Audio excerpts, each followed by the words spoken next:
Hello, magandang araw sa inyong lahat. At nandito na tayo ngayon sa Karae Sayam Seaport, dito po sa may Thailand.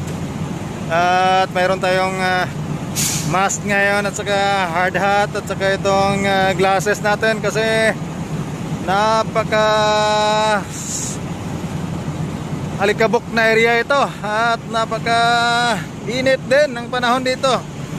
Compared yan sa Pilipinas ngayon na medyo maulan, kaya ingat-ingat po ang mga kababayan natin dyan, lalo na sa affected area ng flooding.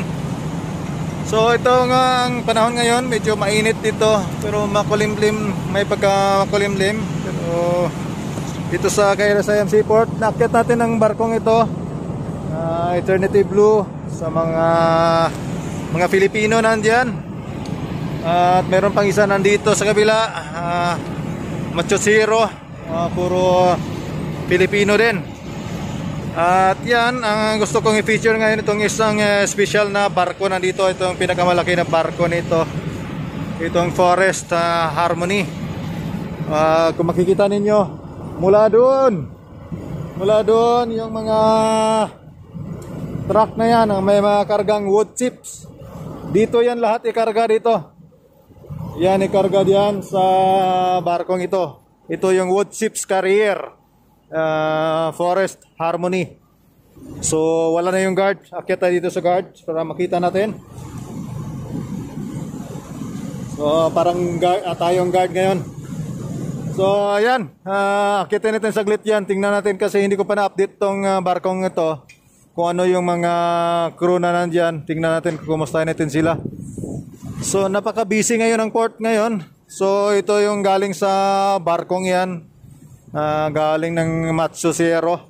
So 20 Filipino din na nandyan, mga surplus ito. So dito tayo ikakarga din sa dump truck na yan.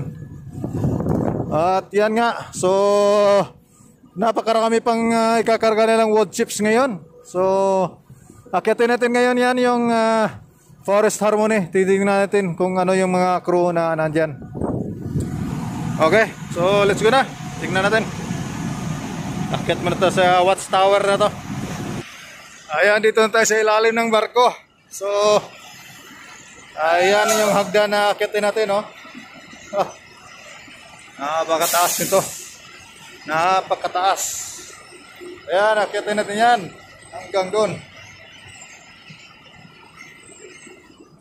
So yun ang kargada nila, hindi naman namano po. So parang load capacity 28 person maximum. So pwede umakyat.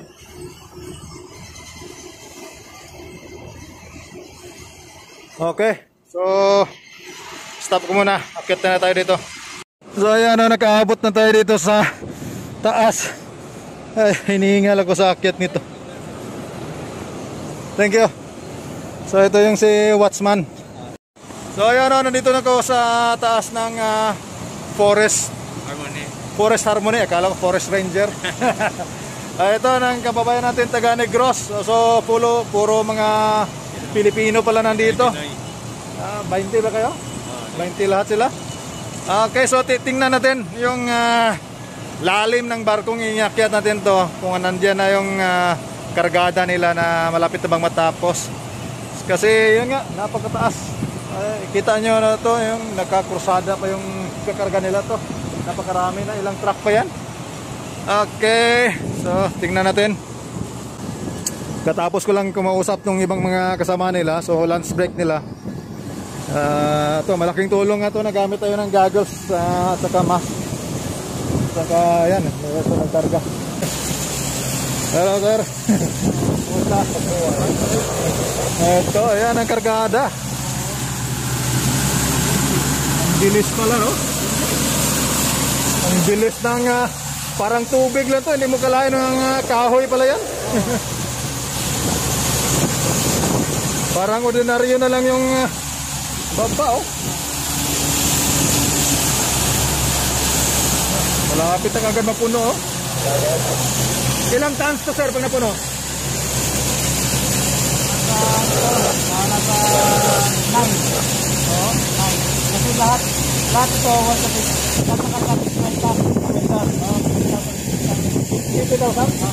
Wow. Oh, so pag napuno to lahat, no, 50,000 metric tons. Talaga.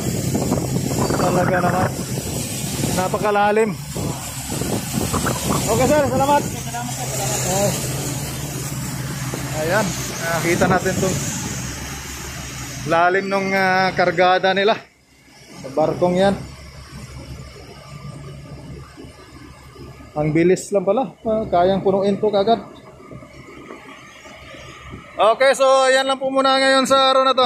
Pinapakita natin tong lugar ng Keri Siam Seaport. At naakit itong barko na to. Salamat.